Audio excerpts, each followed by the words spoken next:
Nakahanda na ang entablado para sa pinakamalaking pagtatapos ng elimination round sa UAAP Season 88 Women's Volleyball Tournament sa pagitan ng defending champions, National University at ng undefeated na De La Salle University.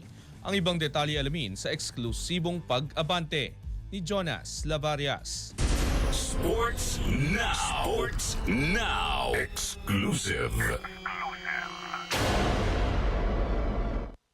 Walang planong maging basta na lamang pyesa ng kasaysayan ang NU Lady Bulldogs dahil gagawin nila ang lahat para mapigilan ang pagsungkit ng De La Salle University Lady Spikers sa isang bihirang elimination sweep ngayong linggo sa SM Mall of Asia Arena. Matapos selyuhan ang ikalawang Final Four slot, bitbit ang 9-3 na kartada, handa na ang mga tiga-Quezon na supalpali ng 13-0 streak ng Lasal.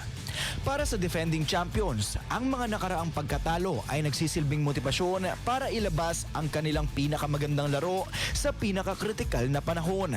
Sa eksklusibong panayam ng Abante Sports Now sa dating Lady Bulldog na si Jen Yerba, naniniwala siyang sapat ang karanasan ng mga bata para harapin ang matinding pressure laban sa Lasal. Ako naman, never naman ako nag-doubt sa team and you. Malalim na yung experience ng mga bata and maturity as well. And I know na they can handle the pressure and what's ahead, yung like Lasal and other contenders. So, Pero hindi basta-basta magpapatalo ang Tough Bay Squad.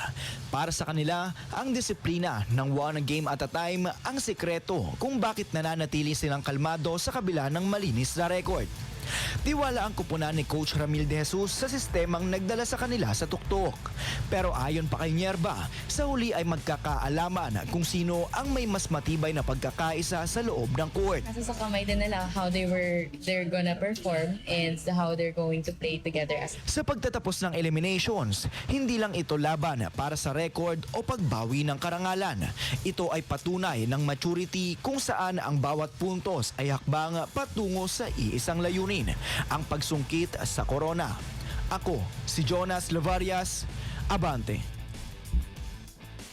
Manatiling nakatutok sa Abante, sundan kami sa aming mga social media accounts at huwag kalimutang mag-subscribe sa aming YouTube channel, DWAR Abante Radio, para sa mga eksklusibong balita.